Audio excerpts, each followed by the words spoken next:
Assalamualaikum warahmatullahi wabarakatuh.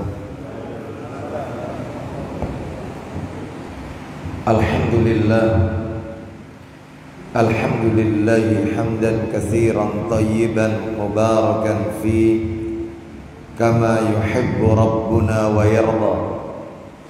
Wa ashhadu an la ilaha illallah wahdahu la syarika lah wa ashhadu anna Muhammadan abduhu wa rasuluh.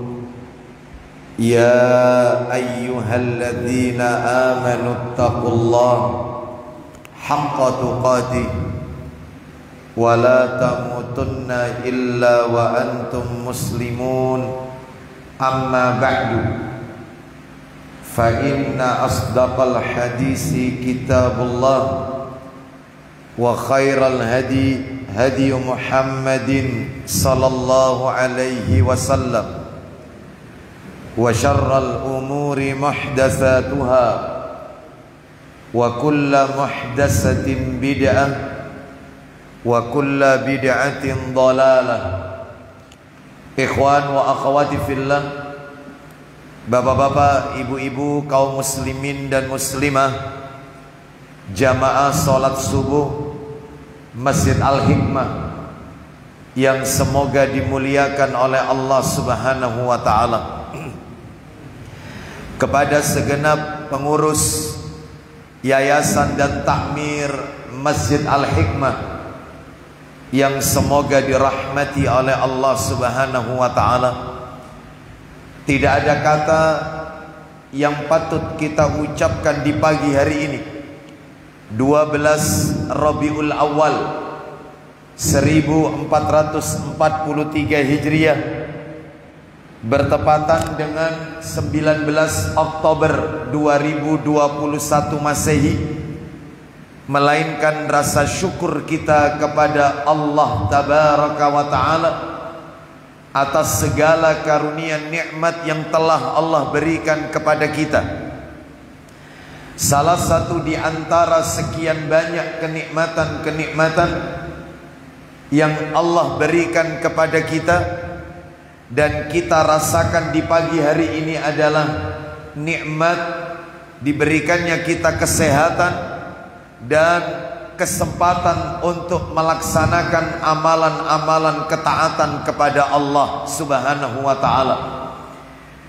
Di antara amalan-amalan ketaatan tersebut yang kita lakukan di pagi hari ini adalah diawali dengan salat subuh berjamaah, dilanjutkan dengan talabul ilmi, dan berakhir dengan melaksanakan salah satu sunnah Nabi sallallahu alaihi wasallam, yaitu salat sunnah isyraq. Semoga rangkaian amal ibadah yang kita lakukan khususnya di pagi hari ini semuanya tercatat di sisi Allah sebagai pemberat timbangan amal kebajikan kita kelak di yaumil qiyamah. Lebih dari itu, Bapak Ibu sekalian, Nabi sallallahu alaihi wasallam bersabda, "Man shallal bardaini dakhalal jannah." Barang siapa yang salat pada dua waktu yang dingin, maka tempatnya adalah surga. Kata para alim ulama, yang dimaksud dengan salat pada dua waktu yang dingin adalah salat subuh dan salat asar. Sehingga kita berdoa kepada Allah Subhanahu wa taala, semoga ibadah salat subuh yang kita lakukan di pagi hari ini dan hari-hari sebelumnya, mudah-mudahan semuanya diterima dan diridhai oleh Allah Subhanahu wa taala. Dan tentunya kita juga berdoa kepada Allah, semoga langkah kaki kita, niat kita dari rumah menuju rumah Allah ini untuk talabul ilmi tercatat pula di sisi Allah sebagai pemberat timbangan amal kelak di yaumil hisab.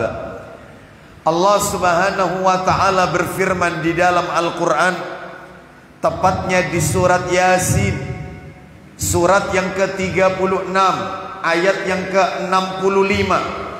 Allah Subhanahu wa taala berfirman, "Al-yauma nakhtimu ala afwahihim wa tukallimuna aydihim wa tashhadu arjuluhum bima kanu yaksibun." Allah Subhanahu wa taala berfirman, pada hari ini, maksudnya hari kiamat, kami tutup mulut manusia, satu-satunya anggota tubuh kita yang tidak akan diberikan kesempatan oleh Allah untuk berbicara kelak di hari kiamat adalah lisan, mulut. Wa tukallimuna aydihim, dan akan berbicara kepada kami tangan mereka.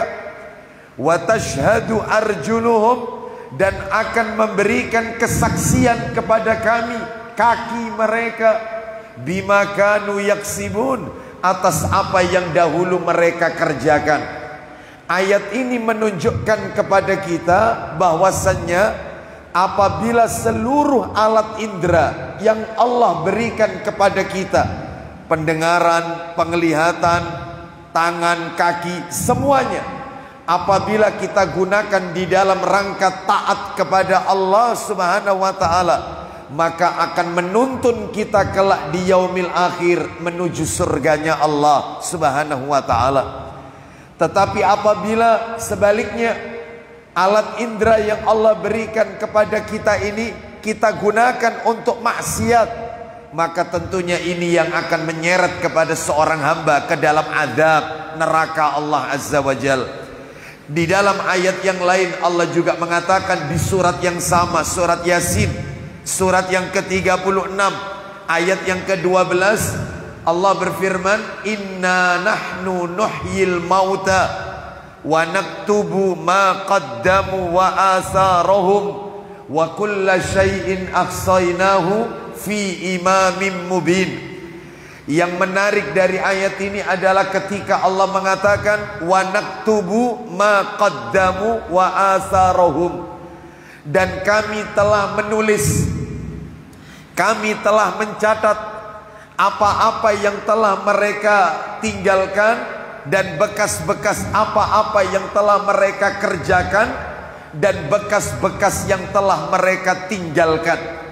Yang dimaksud dengan Allah mencatat bekas-bekas yang telah mereka kerjakan, bekas-bekas yang telah mereka tinggalkan adalah Allah mencatat langkah kaki hamba-hamba Allah yang dipergunakannya ketika di dunia menuju ke tempat-tempat yang diridhai oleh Allah Subhanahu wa taala. Salah satunya yang kita lakukan di pagi hari ini, melangkahkan kaki ke masjid untuk sholat berjamaah, melangkahkan kaki untuk menuju ke majelis-majelis ilmu, dan melangkahkan kaki ke tempat-tempat yang lain yang Allah ridha. Mudah-mudahan Allah memberikan keistiqomahan kepada kita untuk selalu menjalankan amalan-amalan ketaatan kepada Allah Subhanahu wa taala. Bapak Ibu kaum muslimin dan muslimah, jamaah salat subuh Masjid Al-Hikmah rahimani wa rahimakumullah. Pagi hari ini untuk yang pertama kalinya saya berhadapan dengan para jamaah Masjid Al-Hikmah Rangka, Surabaya. Topik yang akan kita angkat ke permukaan kami beri judul adab seorang mukmin kepada Rasulullah sallallahu alaihi wasallam. Adab mukmin kepada baginda Rasul sallallahu alaihi wasallam. Bapak Ibu rahimani wa rahimakumullah, karena waktunya terbatas, maka langsung saja izinkan kami untuk menyampaikan sedikit muqaddimah, kata pengantar. Sebagaimana kita ketahui bersama, ketika seseorang mengucapkan dua kalimat syahadat, ketika seseorang mengucapkan asyhadu an la ilaha illallah wa asyhadu anna muhammadar rasulullah, terutama syahadat yang kedua yang berbunyi wa asyhadu anna muhammadar rasulullah, Aku bersaksi bahwasannya Nabi Muhammad adalah utusan Allah. Ketika seseorang mengucapkan kalimat tersebut, maka dia wajib menjalankan konsekuensi. Apa konsekuensinya? Inilah yang akan kami sampaikan di pagi hari ini, yang termasuk pada bagian adab kepada Rasulullah sallallahu alaihi wasallam. Apa konsekuensi ketika seseorang mengucapkan kalimat syahadat? Syahadat yang kedua tersebut, persaksian seorang muslim mukmin atas kerasulan Nabi Muhammad sallallahu alaihi wasallam. Konsekuensi yang pertama adalah, atau adab seorang mukmin yang pertama adalah, jadi kita langsung saja masuk karena memang agak panjang materinya untuk memampatkan waktu yang ada saja. Konsekuensi yang pertama adalah dia harus mengagungkan dan menghormati Nabi sallallahu alaihi wasallam. Dia wajib mengagungkan, menghormati Rasulullah sallallahu alaihi wasallam. Maka jika ada seorang muslim yang dia malah justru merendahkan Nabi, merendahkan kehormatan Nabi, tidak menghormati Nabi, maka Islamnya patut dipertanyakan. Sebagai seorang muslim, dia wajib mengagungkan Nabi Muhammad sallallahu alaihi wasallam. Namun masalahnya Bapak Ibu sekalian, kata para alim ulama, mengagungkan Nabi dan menghormati Nabi ketika Nabi masih hidup dan ketika Nabi telah wafat dibedakan. Beda. Apa bedanya? Menghormati, mengagungkan Nabi ketika Nabi masih hidup adalah dengan mengagungkan fisik Nabi dan sunnah-sunnah Nabi sallallahu alaihi wasallam. Mungkin Bapak Ibu bertanya di dalam hati, contohnya kayak apa? Mengagungkan fisik Nabi, mengagungkan pribadi Nabi, ya, dan mengagungkan sunnah-sunnahnya. Mari kita dengarkan, yaitu beberapa dalil yang disebutkan oleh Rasulullah sallallahu alaihi wasallam dalam sabda-sabdanya. Kita lihat, mengagungkan Nabi ketika Nabi masih hidup, yaitu dengan cara mengagungkan fisik pribadinya. Kita lihat apa yang dilakukan oleh para sahabat Nabi ketika Nabi masih hidup. Tolong dibuka Sahih Bukhari. Nomor hadisnya adalah 1255. Sahih Bukhari hadis yang ke 1255, yaitu sebuah hadis yang panjang dari Miswar bin Makhrama radhiyallahu an. Beliau mengatakan bahwasannya Urwah bin Mas'ud radhiyallahu an menceritakan kepada kaumnya tentang sahabat Nabi sallallahu alaihi wasallam memperlakukan Nabi Muhammad sallallahu alaihi wasallam. Coba dibuka, dibacakan dari awalnya dulu. Memang panjang, dari awal dulu saja. Silakan. Dari Miswar bin Makhrama. Stop. Dari Miswar bin Makhrama radhiyallahu an. Itu pembawa hadisnya. Langsung saja, karena hadis itu berlembar-lembar, panjangnya bukan main. Langsung masuk di halaman 55. Halaman 85 maksud saya, halaman 85. Masuk di halaman 85 bagian bawah. Bagian bawah, Urwah bin Mas'ud. Silakan baca. Iya betul, sesudah itu Urwah. Silakan. Sesudah itu Urwah menatap sahabat-sahabat Nabi sallallahu alaihi wasallam dengan kedua matanya. Baik, Urwah bin Mas'ud radhiyallahu an melihat para sahabat-sahabat Nabi dengan kedua matanya. Mata telanjang ini, langsung lihat. Apa yang dilihat oleh Urwah bin Mas'ud? Ternyata para sahabat mengagungkan Nabi, menghormati Nabi, yaitu fisiknya. Contohnya seperti apa? Ayo lanjut. Kata Urwah, demi Allah, kalau Rasulullah SAW meludah dan jatuh di telapak tangan seseorang di antara mereka, digosokkannya muka dan kulitnya. Allahu Akbar. Apabila Rasulullah itu meludah, ludahnya jatuh di tangan para sahabat, maka para sahabat mengusapkannya ke wajah para sahabat, mengagungkan fisiknya. Ini Rasul tapi Pak, Rasul Pak, Bu, Rasul. Ya, tolong jangan samakan selain Rasul. Ya, mengagungkan. Terus kemudian, apabila beliau memberi perintah, maka mereka cepat melakukan perintah itu. Apabila Nabi memerintahkan, para sahabat tidak menunda-nunda. Sami'na wa ata'na. Lanjut. Apabila beliau berwudu, hampir-hampir mereka berkelahi berebut air bekas wudu beliau. Apabila Nabi berwudu, para sahabat hampir saja berkelahi memperebutkan sisa air wudunya Nabi. Lanjut, kalau potong terus kemudian. Apabila Nabi bersabda, mereka menendangkan suara di sisi beliau dan mereka tidak menunjukkan pandangan pada beliau karena membesarkannya. Masya Allah. Apabila Nabi bersabda, memberikan nasihat, mereka merendahkan, menundukkan pandangannya, dan mereka betul-betul mendengarkan nasihat Nabi dan melakukannya. Sami'na wa ata'na. Sahabat. Makanya benar kalau begitu. Nabi mengatakan khairun nasi qarni summal ladzina yalunahum summal ladzina yalunahum. Sebaik-baik generasi, sebaik-baik manusia di muka bumi ini adalah manusia yang hidup di zaman aku hidup. Siapa? Para sahabat. Mereka para sahabat adalah orang yang hidup di zaman Nabi dan mereka mengimani ajaran Nabi dan wafat dalam keadaan membenarkan dan mengimani ajaran Nabi sallallahu alaihi wasallam. Sekalipun mereka tidak bisa melihat Nabi, mungkin karena terhalang atau mungkin karena sebab yang lain, seperti buta. Contohnya muadzinnya Rasul, yaitu Ibnu Ummi Maktum radhiyallahu an. Matanya buta, tidak bisa melihat raut wajah Nabi, tapi sahabat hidup di zaman Nabi, mengimani ajaran Nabi, membenarkan ajaran Nabi, dan wafat dalam keadaan muslim. Memang betul di zaman Nabi banyak yang lihat Nabi, tapi mereka tidak mengimani ajaran Nabi, matinya kafir, maka mereka bukan sahabat. Contohnya Abu Thalib, Abu Jahal, Abu Lahab. Lihat Nabi, ketemu Nabi, hidup di zaman Nabi, tapi tidak beriman dengan ajaran Nabi, bukan sahabat.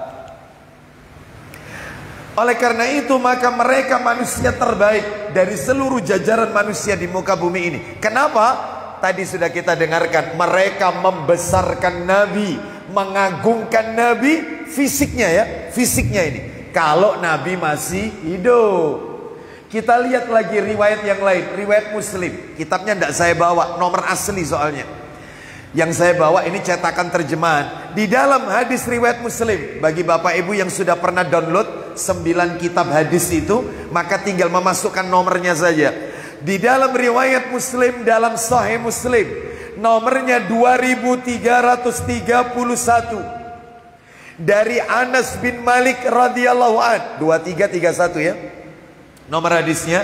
Beliau mengatakan, ketika Rasulullah sallallahu alaihi wasallam yaitu berkunjung ke rumah Anas bin Malik radhiyallahu an, lalu kemudian Nabi tidur di rumah Anas, maka ibunya Anas bin Malik radhiyallahu an yang namanya Ummu Sulaim radhiyallahu anha, beliau meletakkan botol di bawah tempat tidur Nabi sallallahu alaihi wasallam. Untuk apa? Untuk sebagai tempat menetesnya keringat Nabi. Beliau masukkan keringat itu ke dalam botol. Dijadikan apa? Dijadikan untuk parfum dirinya. Dijadikan sebagai wewangian tubuhnya. Keringatnya Nabi ini Pak, Bu, wangi. Sampai dijadikan parfum oleh Ummu Sulaim. Ini keringatnya Rasul, bukan Abu Aslam, bukan. Abu Aslam inna lillahi wa inna ilaihi raji'un.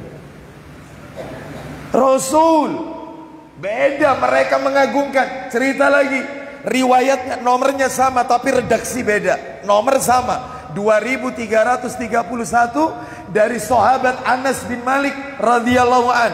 Ceritanya beda redaksinya. Ummu Sulaim radhiyallahu anha yaitu meletakkan sebuah kain di tempat tidur yang digunakan tidur oleh Nabi sallallahu alaihi wasallam, di mana keringat Nabi dibasuh lalu diperas dijadikan dijadikan keringat Nabi tersebut sebagai campuran air minumnya Ummu Sulaim radhiyallahu anha. Dijadikan diminum, Pak, Bu. Ummu Sulaim, ibunya Anas bin Malik radhiyallahu anha. Rasul, sekali lagi Rasul, pribadinya diagungkan oleh para sahabat, dan Nabi dibiarkan oleh Nabi. Lalu contoh lagi, nomor hadis yang lain, masih tetap dalam Sahih Muslim. Nomor hadisnya 2334, bersumber dari Anas bin Malik radhiyallahu an. Beda dikit nomornya ya, 2334. Anas bin Malik radhiyallahu an memberitahukan, Nabi itu kalau selesai sholat subuh keluar dari Masjid Nabawi, maka seluruh pelayan-pelayan Masjid Nabawi membawa tempat-tempat atau wadah-wadah yang berisi air. Mereka menanti Nabi keluar dari masjid. Untuk apa? Mereka ingin agar Nabi mencelupkan tangan atau jari-jarinya ke dalam air tersebut. Untuk dijadikan apa? Dijadikan campuran minumannya keseharian. Celupan tangan Nabi barokah. Ini bukan ponari, ini bukan. Bukan ponari. Tahu ponari ya? Bukan. Ponari main game nyelupkannya, nggak ada berkah. Ini tangan Rasul sallallahu alaihi wasallam. Lagi kita lihat riwayat yang lain, disebutkan di dalam hadis riwayat Muslim di nomor yang agak jauh, 2725, 2325 dari sahabat Anas bin Malik radhiyallahu an. Nabi kalau potong rambut, maka seluruh tangan para sahabat ada di bawah untuk berebut menerima setiap potongan rambut Rasul yang jatuh ke bawah. Kenapa? Mereka ngalah berkah dengan rambutnya Rasul sallallahu alaihi wasallam. Jadi ketika Nabi masih hidup, diagungkan fisiknya, dihormati pribadinya, plus sunnah-sunnahnya, dan itu dibiarkan oleh Nabi. Beda dengan sekarang, Rasul telah tiada. Beliau telah meninggalkan kita untuk selamanya, dan semoga Allah takdirkan kita berjumpa dengan Nabi sallallahu alaihi wasallam kelak di akhirat di surga Allah azza wa jalla. Sikap kita bagaimana kalau begitu sekarang ini? Rasul kan telah wafat, maka beda cara mengagungkannya, bukan fisiknya, bukan pribadinya, karena beliau telah wafat, ya. Maka caranya adalah dengan mengagungkan sunnah-sunnahnya.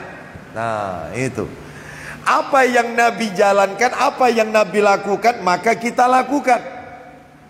Bapak ibu sekalian rahimani wa rahimakumullah, ini menunjukkan kepada kita bahwasannya masih ada di antara kaum muslimin yang mereka tidak mengagungkan sunnah-sunnah Nabi sallallahu alaihi wasallam. Benar kata Nabi, tolong dibuka Sahih Muslim. Tolong dibuka Sahih Muslim nomornya 118. Nomor 118. Nah, kita lihat bersumber dari Abu Hurairah radhiyallahu an. Nabi sallallahu alaihi wasallam bersabda, "Bada'al Islamu ghariban wa sayaudu kama bada'a ghariban fatuba lil ghuraba." Silakan. Dari Abu Hurairah radhiyallahu an, katanya Rasulullah SAW bersabda. Apa isi sabdanya? Islam pada mulanya asing. Islam itu pertama kali datang dianggap aneh, dianggap asing. Lanjut. Dan akan kembali asing seperti semula. Dan akan kembali asing nanti seperti awalnya. Benar apa yang Nabi katakan ini. Lanjut terus. Maka berbahagialah kiranya yang terasing. Maka beruntunglah, berbahagialah orang-orang yang terasing. Mungkin Bapak Ibu bertanya dalam hati, yang dimaksud orang-orang yang terasing ini siapa? Yang diasingkan ini siapa? Maka ternyata disebutkan dalam riwayat Tirmidzi, dalam kitab Sunan Tirmidzi, hadis yang ke 2630 dari sahabat Amr bin Auf radhiyallahu an, dia berkata, yang dimaksud dengan orang-orang yang terasing ini adalah alladzina yuslihuna ma afsadan nas min ba'di min sunnati, yaitu orang-orang yang memperbaiki sunnahku sesudah dirusak oleh manusia. Orang-orang yang istiqomah di atas sunnahku tegar di atas sunnahku setelah dirusak oleh manusia. Maka siapa saja di antara kita yang berpegang teguh kepada sunnah Nabi, sekalipun banyak yang mencaci maki, mudah-mudahan kita termasuk orang-orang yang Nabi sebutkan, berbahagialah mereka kiranya yang terasing. Maksudnya berbahagia, mendapatkan janji Allah, yaitu surganya. Semoga kita termasuk di dalamnya. Bapak ibu sekalian, lihat sekarang ini, sunnah Nabi diolok-olok, ya, sunnah Nabi dicaci maki. Orang yang berjenggot katanya kayak kambing, ya, jenggot tambah panjang katanya tambah bodoh, karena sarafnya otak ketarik ke bawah sehingga mengurangi kecerdasan. Loh, coba, padahal Rasul itu juga berjenggot, bayangkan, berarti Rasul juga kurang cerdas, begitu maksudnya.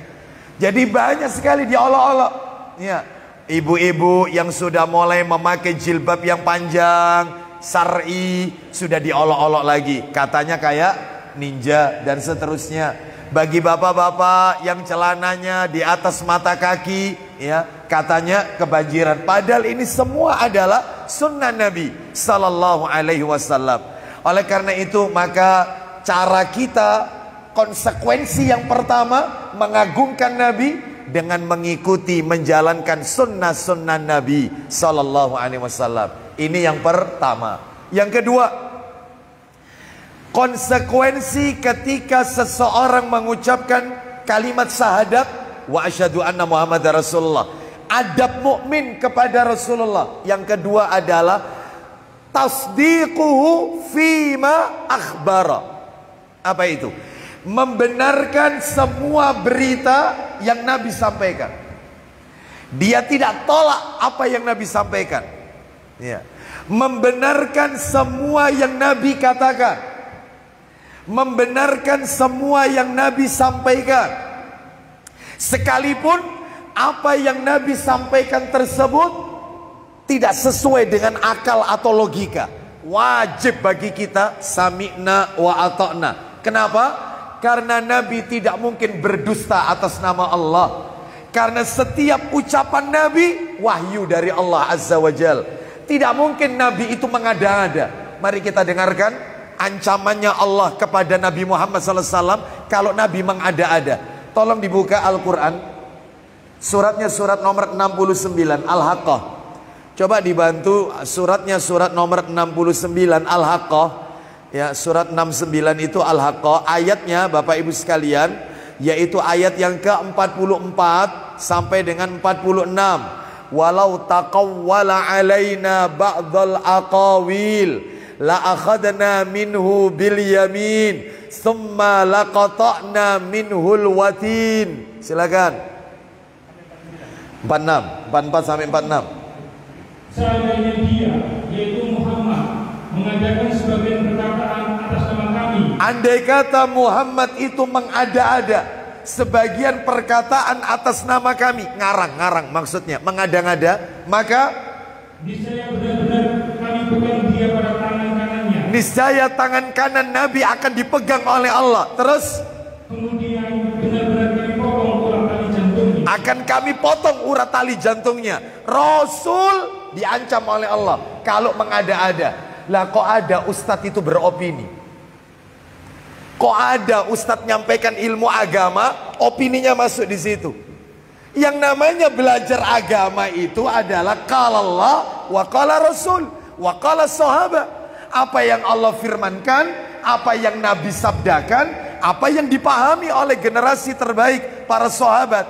Jadi opini nggak masuk di situ.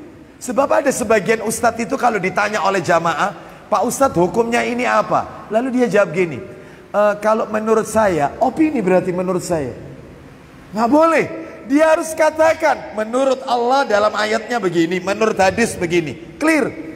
Yaitu belajar yang benar. Bukan menurut saya, menurut hemat kami, menurut, bukan. Oleh karena itu Nabi saja diancam. Tidak mungkin Nabi berkata kecuali itu wahyu.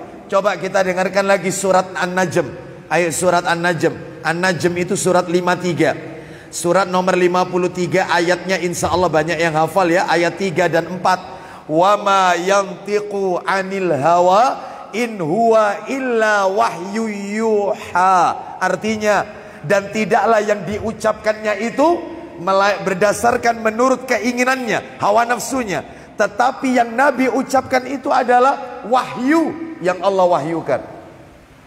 Bapak Ibu sekalian rahimani wa rahimakumullah. Bahkan disebutkan pula di dalam hadis riwayat Abu Dawud. Bisa buka Abu Dawud? Bisa ya? Sudah download kan? Abu Dawud. Nomornya 3646, 3646 dari Amr bin As radhiyallahu an. Beliau selalu menulis apa yang Nabi ucapkan. Ditulis sama Amr bin As radhiyallahu an. Ditulis. Tiba-tiba dari kalangan orang-orang Quraisy menegur Amr bin As. Hai Amr, bukankah nabimu itu manusia biasa? Bukankah yang namanya manusia itu kalau berkata bisa jadi dalam keadaan marah, bisa jadi dalam keadaan senang? Masa semua ditulis? Kan manusia biasa.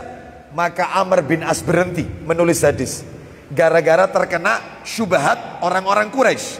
Lalu kemudian setelah itu dilaporkan kepada Nabi. Apa kata Nabi? Ayo dibaca, silakan.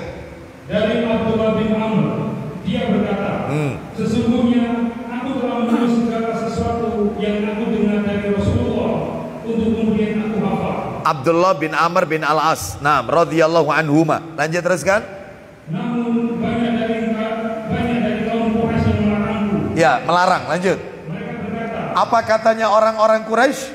Apakah kamu akan menulis segala sesuatu yang kamu dengar dari Rasulullah SAW? Lanjut. Sedangkan beliau sendiri adalah manusia biasa. Apa kemudian yang terjadi? Yang bisa saja berbicara dalam keadaan senang dan marah. Baik, terus. Sehingga aku berhenti menulisnya. Aku berhenti menulis hadis. Lanjut. Lalu hal tersebut aku adukan kepada Rasulullah. Terus. Beliau kemudian memberikan isyarat dengan jarinya yang menunjuk ke mulut beliau. Lalu beliau berkata. Baik, Nabi menunjukkan jari telunjuknya ke mulut beliau sendiri sambil beliau mengatakan, fawalladzi nafsi biyadi, uktub, fawalladzi nafsi biyadi, ma yakhruju minhu ilal haq. Lanjut. Tulis, tetap tulis. Lanjut. Demi zat yang jiwaku berada di tangannya. Demi zat yang jiwaku ada dalam genggaman Allah. Lanjut.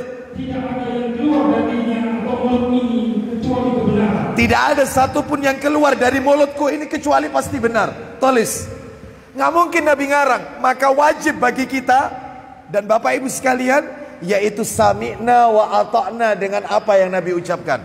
Kata Al-Imam Ibnu Qayyim Al-Jauziyah rahimahullah di dalam kitabnya Madarijus Salikin, perkataan Nabi, kata beliau rahimahullah, tidak boleh dipermasalahkan. Perkataan Nabi tidak boleh ditentang. Perkataan Nabi tidak boleh dikiaskan, dianalogikan, nggak boleh. Perkataan Nabi tidak boleh diselewengkan dari hakikatnya. Perkataan Nabi tidak boleh ditinggalkan lalu mengikuti perkataan-perkataan yang lain selain perkataan Nabi. Sebab saya pernah khutbah Jumat, saya tidak khutbah, saya mendengarkan ya, karena saya tidak ada jadwal waktu itu. Ada di salah satu masjid di Surabaya, saya tidak sebut nama masjidnya ya. Ternyata khotib ini saya perhatikan dari awal assalamualaikum sampai terakhir doa, itu saya tidak dengar Rasulullah bersabda. Rasulullah bersabda. Selalu yang dikatakan dalam khutbahnya adalah menurut teori Karl Marx. Sopo Karl Marx ini? Menurut profesor, doktor, siapa lagi? Menurut siapa? Orang-orang barat yang dinukil itu. Memang jamaah semua pada tercengang. Kenapa? Karena berapi-api dan kesannya para jamaah, wong iki ake maca bukune. Ake maca buku. Semua buku disebutkan. Kitab ini, halaman ini, profesor ini penulisnya, dan semua penulisnya luar negeri. Dalam hati saya, kau tidak sebut satupun Rasul sallallahu alaihi wasallam. Semua yang kau sebut adalah nama-nama orang. Dia tinggalkan perkataan Nabi, memilih perkataan selain Nabi. Nggak boleh. Nggak boleh. Bapak Ibu sekalian rahimani wa rahimakumullah. Karena tidak ada petunjuk terbaik di muka bumi ini kecuali petunjuk Rasulullah SAW. Makanya Nabi itu kalau khutbah selalu beliau mengatakan, tadi di awal kajian juga saya sampaikan, apa kata Nabi? Fa inna asdaqal hadisi kitabullah. Sebenar-benar perkataan adalah perkataan Allah di dalam Al-Quran, kitabullah. Loh, Al-Quran itu sudah paling benar. Lah kok ada seseorang mimpin rapat lalu kemudian saya merasa merasa terkesan dengan apa yang ada di dalam kitab Lukas ya, pasal sekian itu ya. Muslim ini padahal. Kok bisanya dia? Padahal Injil itu sudah dihapus dengan ada Al-Quran. Wong Nabi saja mengatakan, andai kata ada Rasul Ulul Azmi hidup di zamanku, Rasul Ulul Azmi 5. Nabi SAW, Nabi Muhammad SAW, Nabi Nuh, Nabi Isa, Nabi Ibrahim, Nabi Musa. Kata Rasulullah, andai kata Rasul Ulul Azmi ada di zamanku, berarti sisa 4. Nuh, Ibrahim, Isa, Musa. Itu ada di zaman Nabi masih hidup. Niscaya mereka semua harus mengikuti ajaran yang aku bawa.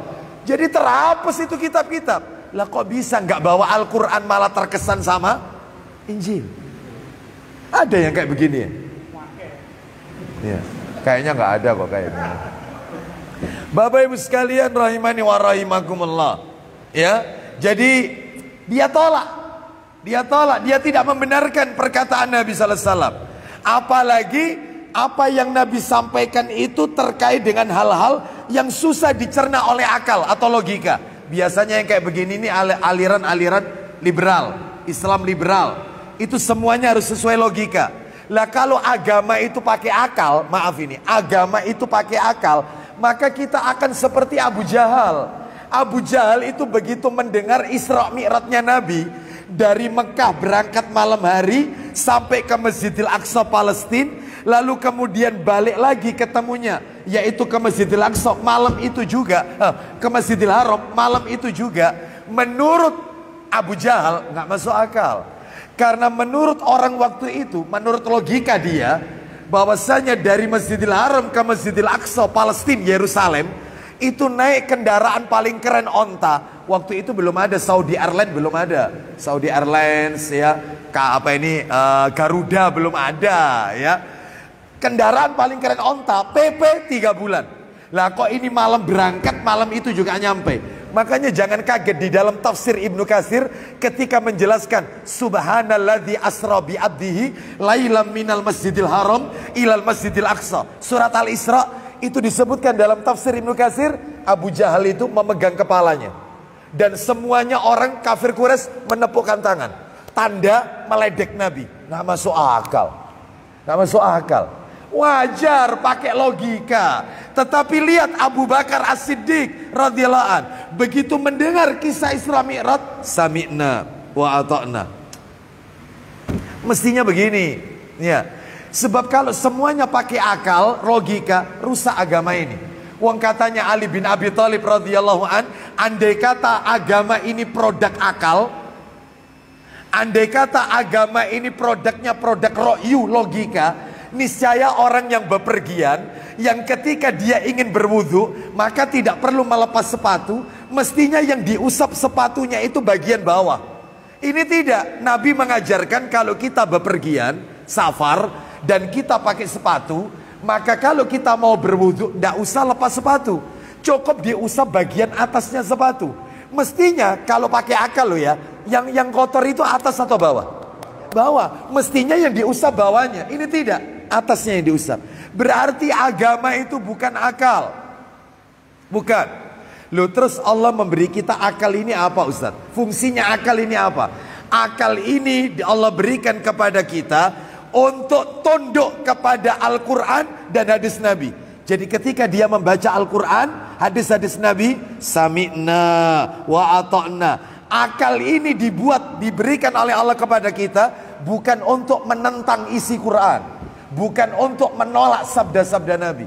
Nah, contoh lagi, dulu hadis yang sebentar lagi kita dengarkan, hadis yang sebentar lagi kita dengarkan ini dulu ditolak, sekarang tidak. Dulu ditolak. Coba Pak Didi, dibuka Bukhari, Sahih Bukhari, nomornya 1464, 1463, Bukhari, 1463, 1463. Cepat dikit. Hati-hati sobek. Ya silakan, 1463. Ada kan? Silakan, ayo.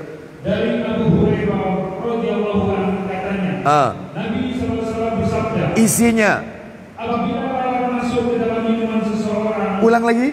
Apabila lalat masuk ke dalam minuman seseorang. Apabila lalat itu masuk ke dalam minuman seseorang, maka hendaklah ditenggelamkannya. celupkan lalat itu ke dalam minuman itu. Terus Kemudian buang lalat itu. lalu Karena sesungguhnya salah satu sayap yang mengandung penyakit dan yang satu lagi mengandung obat. baik, kata Nabi, kalau minumanmu di dalamnya kemasukan lalat, celupkan lalat itu, ambil lalatnya, buang, minum airnya.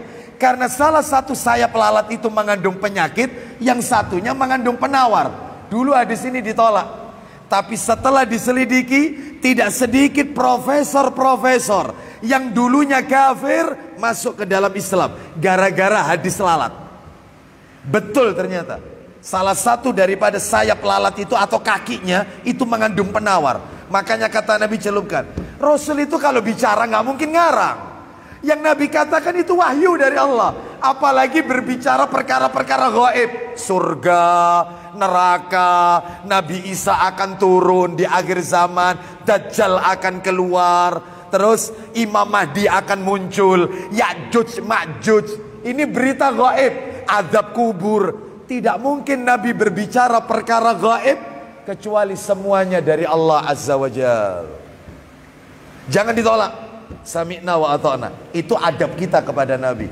Mana dalilnya? Buka surat 6 Al-An'am. Surat nomor 6 Al-An'am. Surat Al-An'am.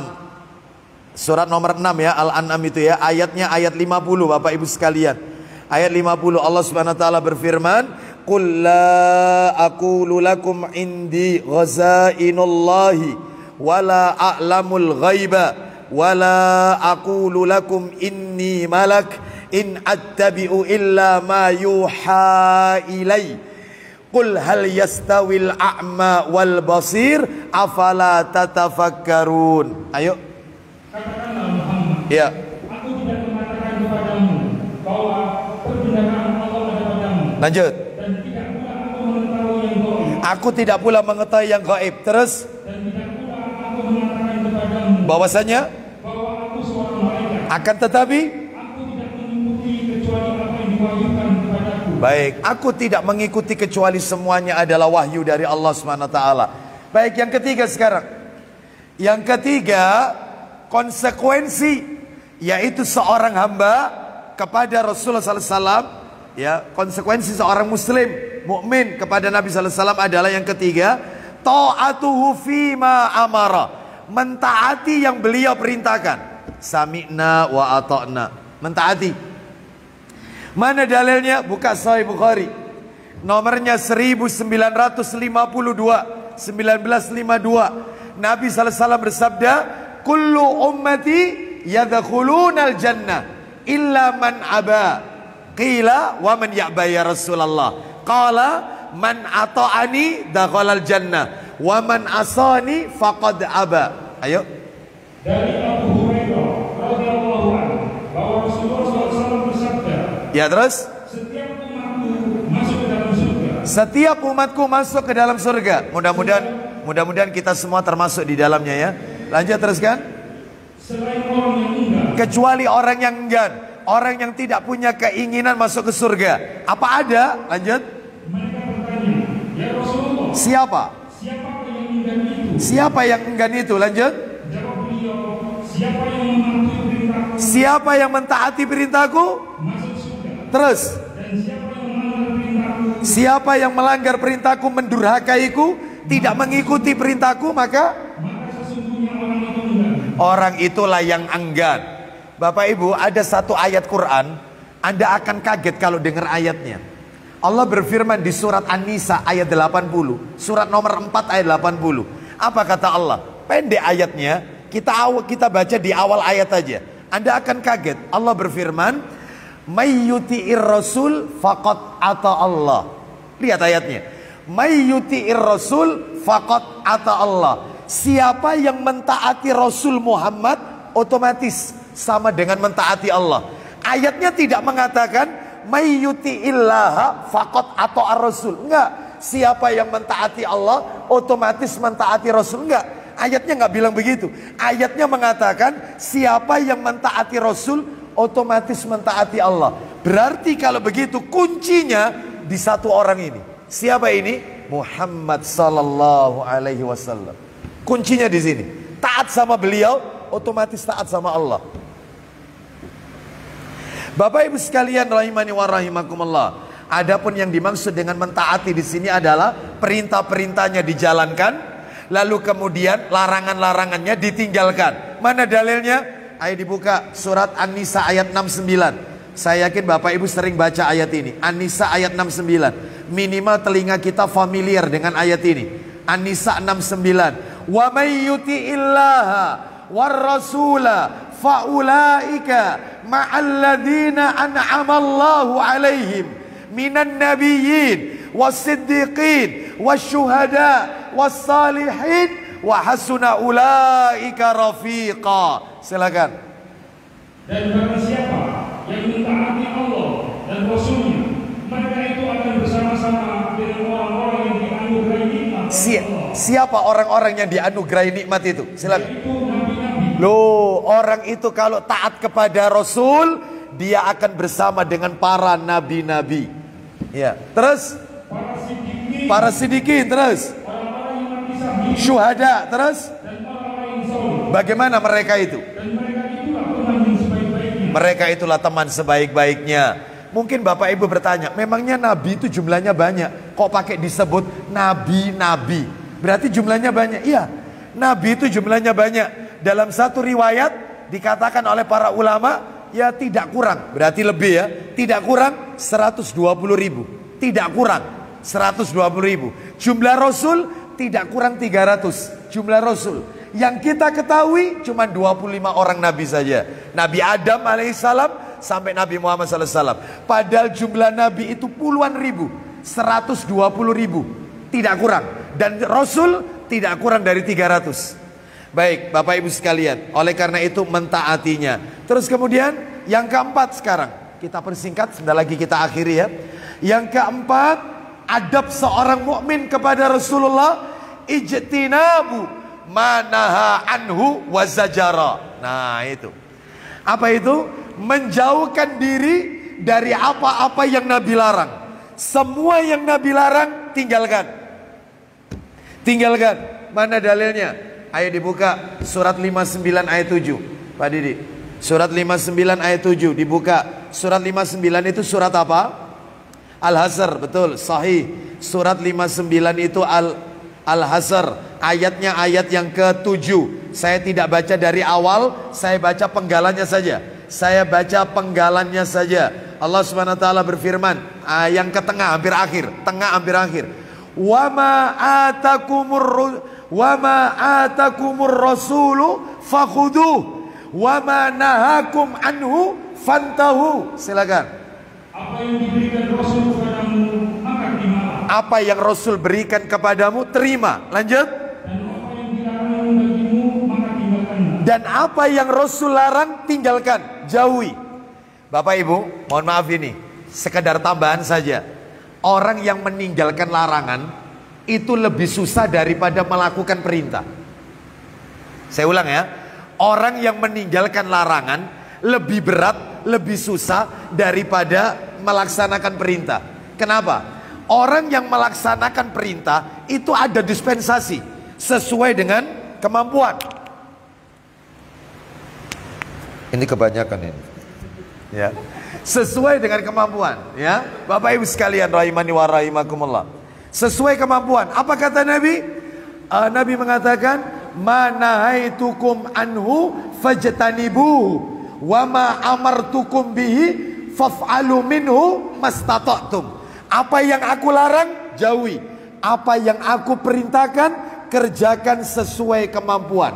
Berarti kalau begitu orang yang meninggalkan larangan itu berat, karena tidak ada dispensasi melanggar larangan, nggak ada. Tidak ada di dalam Islam itu jangan berzina sesuai kemampuanmu, nggak ada. Jangan minum khamr sesuai kemampuanmu, nggak ada. Sekali jangan, titik, tanda seru. Tetapi orang kalau melakukan perintah sesuai kemampuan, sholat nggak bisa berdiri, duduk. Gak bisa duduk, berbaring. Gak bisa berbaring, pakai isyarat. Lisan aja yang berucap. Allahu Akbar, Allahu Akbar, Sami Allahu liman hamidah, Allahu Akbar. Lisan. Gak bisa lisan, kedipan mata. Sesuai kemampuan. Gak bisa zakat, sodako. Gak bisa sodako, malah dikasih sodako. Gak bisa puasa Ramadan, dikodok di luar Ramadan. Gak bisa mengkodok, bayar fidyah. Gak bisa haji, umroh. Gak bisa umroh, dibadali, dihajikan, diumrohkan. Enak Islam ini. Setiap perintah sesuai kemampuan, tapi larangan tidak disesuaikan dengan kemampuan. Makanya lebih berat meninggalkan larangan. Nah, oleh karena itu, maka semua yang Nabi larang tinggalkan, jauhi. Yang terakhir, yang kelima, sebenarnya sampai 6 ya, nggak apa-apa deh, saya tambahkan 1 sampai 6. Yang kelima adalah Allah ya'budallaha illa bima syara'a. Dia tidak beribadah kepada Allah, saya ulang, tidak beribadah kepada Allah kecuali apa yang telah disyariatkan oleh Allah dan Rasulnya sallallahu alaihi wasallam. Makanya ibadah itu tidak boleh pakai dalil sing penting api, nggak boleh. Ibadah itu dalilnya bukan hawa nafsu, bukan. Ibadah itu dalilnya qala Allah dan qala Rasul, serta pemahamannya para sahabat. Ibadah itu tidak boleh pakai dalil sing penting api kan. Yang penting kan baik. Baik menurut siapa? Kalau baik menurut Allah dan Rasul, Masya Allah. Tapi kalau baik menurut kita, belum tentu baik menurut Allah dan Rasulnya. Mana dalilnya? Ibadah itu harus mengikuti syariatnya Rasul, harus mengikuti petunjuk Rasul. Bapak ibu, terutama bapak-bapak ini, panjenengan saja kalau kerja ikut perusahaan, saya yakin ada SOP-nya. Orang kerja ada SOP-nya, ada. Bahkan ada juklak dan juknis, petunjuk pelaksana, petunjuk teknis. Orang beribadah harus ada petunjuk pelaksana, petunjuk teknisnya. Siapa? Nabi Muhammad sallallahu alaihi wasallam. Ayo buka Sahih Muslim. Nomornya 1701. 1701 1701 dari Aisyah radhiyallahu anhuma. Dia berkata, Rasulullah sallallahu alaihi wasallam bersabda, "Man amila amalan laisa alaihi amruna fahuwa raddun." Silakan, ayo baca dari Aisyah. Dari Aisyah radhiyallahu anhuma, katanya Rasulullah sallallahu alaihi wasallam bersabda, isinya, siapa yang mengamalkan suatu amal atau ibadah. Ulang lagi. Siapa yang mengamalkan suatu amal atau ibadah. Gak pakai atau, langsung aja ibadah. Ulang lagi. Siapa yang mengamalkan suatu amal ibadah. Iya. Yang tidak pernah kami lakukan. Kami tidak pernah memberi contoh, gak pernah melakukannya, maka amalnya itu ditolak. Amalnya ditolak. Karena gak ada contoh dari Nabi sallallahu alaihi wasallam. Apapun amalannya. Dalam masalah ibadah loh ya, bukan masalah duniawi. Kalau masalah duniawi diserahkan kepada kita. Seperti di zaman Rasul nggak ada seperti ini, mic, pengeras suara, ya, nggak ada alat-alat transportasi, pesawat, kereta, mobil, nggak ada. Itu boleh karena urusan duniawi. Ini ibadah, sholatkah, zakatkah, puasakah, hajikah, umrohkah, baca Al-Qurankah, zikirkah, baca sholawatankah, termasuk menikahkah, berdoakah, semuanya Rasul sallallahu alaihi wasallam. Dalam urusan sholat, sallu kama ra'aitumuni usalli. Sholatlah kalian sebagaimana kalian melihat aku sholat. Urusan haji, Nabi mengatakan khudu anni manasikakum. Jadikan manasik hajiku ini oleh kalian. Tiru manasik hajiku. Semua ibadah merujuk kepada Nabi sallallahu alaihi wasallam. Tidak boleh dikarang-karang, tidak boleh dilebihkan, tidak boleh dikurangi. Ngikut aja. Ya, baik. Terus yang terakhir sebagai penutup adalah konsekuensinya mencintai Rasulullah sallallahu alaihi wasallam. Ya, mencintai Nabi sallallahu alaihi wasallam. Mana dalilnya? Ayo dibuka Sahih Muslim.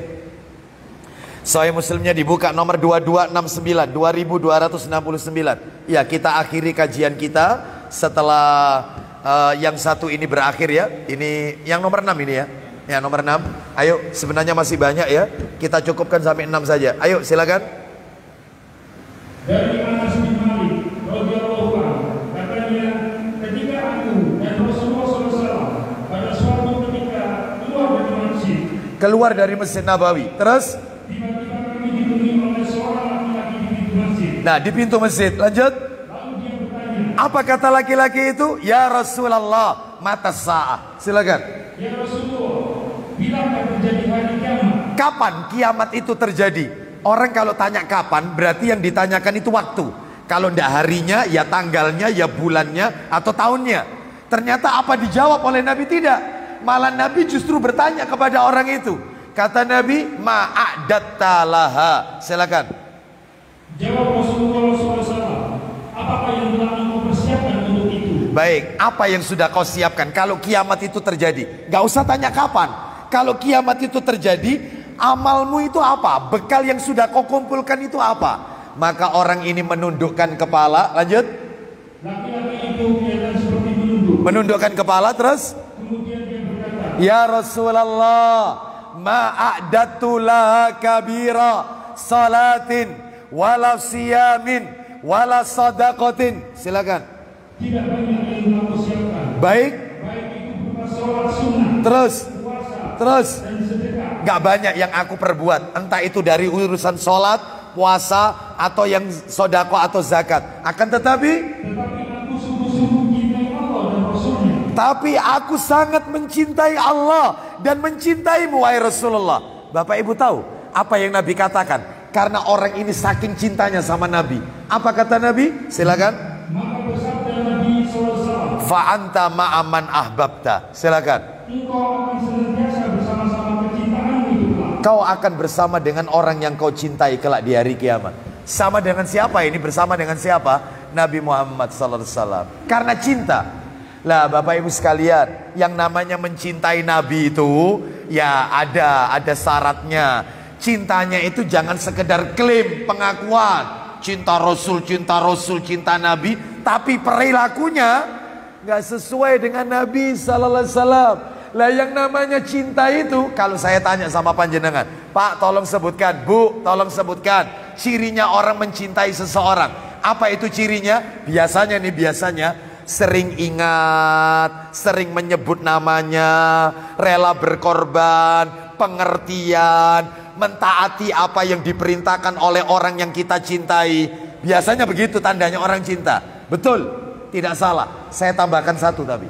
Cirinya orang mencintai seseorang adalah dia ikut mencintai apa yang dicintai oleh orang yang dia cintai.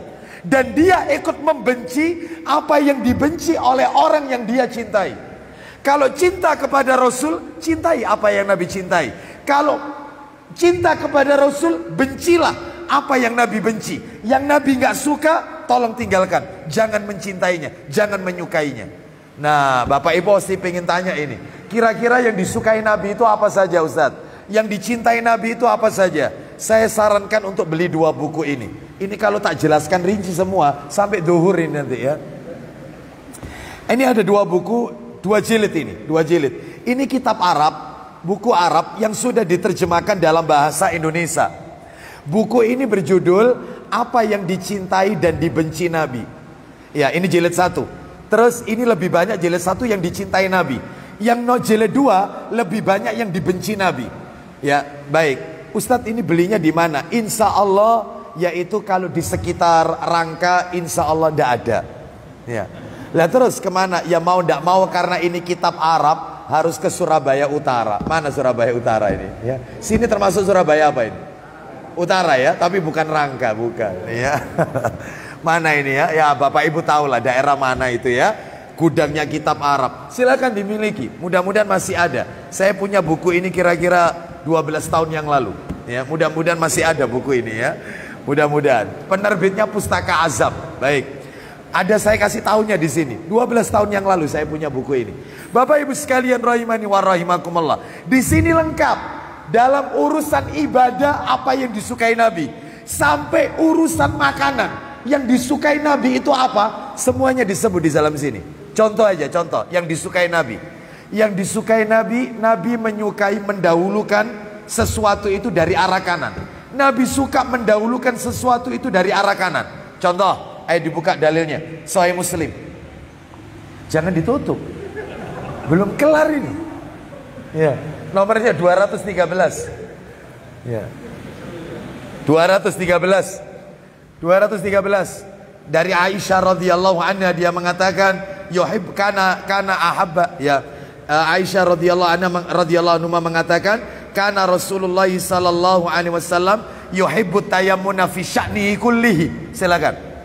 Dari Aisyah radhiyallahu anha katanya Rasulullah SAW lebih suka mendahulukan yang kanan dalam segala keadaan atau perbuatan. Nabi suka mendahulukan yang kanan dalam segala keadaan. Contohnya seperti memakai terompa, pakai sandal kaki kanan, pakai sepatu kaki kanan. Lanjut.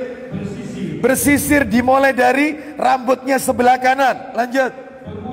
Ketika wudhu membasuh tangan dan membasuh kaki, atau sebelum berkumur membasuh telapak tangan sambil melakukan barojim, yaitu di sela-sela, itu kanan dulu. Lanjut terus. Mandi junub, mandi besar, dimulai tubuh sebelah kanan, termasuk memandikan mayit, jenazah, tubuhnya sebelah kanan. Bahkan kata Imam An-Nawawi rahimahullah dalam kitabnya Syarah Sahih Muslim mengomentari hadis ini, apa kata beliau? Termasuk gosok gigi, dimulai gigi sebelah kanan. Nabi kalau bercelak dimulai dari mata sebelah kanan. Nabi itu bercelak loh. Nabi itu pakai celak loh. Di sini bapak-bapak pakai celak enggak? Oh enggak. Sunnah Nabi itu. Kata Nabi kalau mau tidur bercelaklah, karena celak itu bisa menumbuhkan bulu mata dan menjernihkan pandangan mata. Celak. Nabi itu bercelak. Termasuk ketika mengakhiri sholat, salam. Assalamualaikum warahmatullah. Kanan dulu. Termasuk juga yaitu potong rambut. Ketika haji wada, Nabi berkata kepada tukang cukurnya untuk dimulai rambut, yaitu kepala sebelah kanan. Makanya bapak ibu kalau potong rambut, terutama bapak-bapak potong rambut, tolong tukang cukurnya disampaikan, Mas kanan dulu ya, kanan dulu. Kalau dia tanya kenapa, sampaikan qala Rasulullah sallallahu alaihi wasallam. Gitu loh. Iya. Jelaskan, dalilnya disampaikan biar paham dia. Potong kuku. Potong kuku. Nah, dimulai dari arah yang yaitu dimulai dari kanan tetapi motongnya ke arah kiri. Tangannya kanan tetapi arahnya ke kiri. Itu diajarkan oleh Nabi sallallahu alaihi wasallam. Begitu juga yaitu diantaranya berjabatan tangan kanan, melambaikan tangan ke Hajar Aswad ketika memulai tawaf. Bismillahi Allahu Akbar, kanan. Semuanya kanan. Kanan. Loh, ya. Ini disukai oleh Nabi sebelah kanan. Pakai baju tangan kanan, pakai celana kaki kanan, masuk masjid kaki kanan, masuk toilet kaki kiri, keluar toilet kaki kanan. Nah, itu ya. Baik, itu satu. Apalagi yang disukai oleh Nabi? Banyak. Nabi menyukai puasa Senin Kamis. Ada dalilnya. Kata Nabi sallallahu alaihi wasallam dalam riwayat Tirmidzi, tu'radul a'malu yaumal isnain wal khamis. Amal perbuatan manusia itu diangkat oleh Allah hari Senin dan Kamis. Fa'uhibbu an yurfa'a amali wa ana shaim. Maka aku senang, tolong digaris bawahi. Aku senang, aku suka ketika amalku diangkat, aku sedang dalam keadaan puasa. Loh, Nabi suka, yaitu Senin Kamis. Katanya cinta tapi tidak pernah Senin Kamis. Oh iya, melok buka itu. Ikut buka, sampean puasa. Iya puasa. Padahal habis satu piring tadi siang. Iya, ikut bukanya dok. Ya, ada nggak model kayak begini? Nggak tahu ya, wallahu a'lam bishawab. Nabi sallallahu alaihi wasallam menyukai doa jami. Apa doa jami? Nabi paling suka doa jami. Dan yang tidak jami, Nabi tidak baca. Contohnya apa doa jami? Sebelum saya kasih contoh, saya jelaskan dulu, bacakan dulu dalilnya. Abu Dawud nomornya 1482, 1482. Aisyah radhiyallahu anha mengatakan, karena Rasulullah sallallahu alaihi wasallam yastahibbul jawami'a minad du'a wa yada'u ma siwa dzalika. Nabi menyukai kalimat doa yang jami dan meninggalkan doa selain jami. Apa doa jami itu? Doa yang mencakup segalanya. Doa yang pendek tapi mencakup semua hal. Contohnya apa? Rabbana atina fid dunya hasanah. Itu doa yang paling Nabi sukai. Dan terakhir, Nabi menyukai beristri banyak. Nah, suka Nabi, ya. Itu. Apa perlu dibahas ini? Waktunya tidak cukup, insya Allah, ya. Jadi saya punya judul kajian itu, judulnya adalah poligami sunnah yang sudah mulai punah. Ya, baik. Insya Allah di lain kesempatan. Dan termasuk Nabi juga membenci apa yang Nabi benci banyak juga ya. Insya Allah lain kesempatan, yaitu jika Allah pertemukan kita, maka kita akan sambung dengan materi-materi yang lainnya. Baik, Bapak Ibu rahimani wa rahimakumullah, kami cukupkan sampai di sini.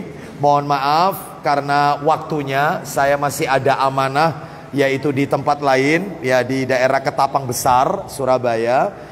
Mudah-mudahan apa yang kami sampaikan ini ada manfaat yang bisa kita ambil, dan mudah-mudahan Allah memberkahi ilmu yang kita pelajari dan kita dijadikan istiqomah untuk mengamalkan setiap ilmu yang kita dapatkan, istiqomah dalam ketaatan kepada Allah dan Rasul sallallahu alaihi wasallam. Baik, saya tidak buka tanya jawab ya, saya mohon maaf sebesar-besarnya karena memang waktunya mendesak. Saya cukupkan saja dengan doa kafaratul majelis. Wassallallahu ala nabiyyina wa ala alihi washabihi wasallam. Subhanakallahumma wa bihamdika asyhadu an la ilaha illa anta astaghfiruka wa atubu ilaik. Wa akhiru da'wana anil hamdulillahi rabbil alamin. Assalamualaikum warahmatullahi wabarakatuh.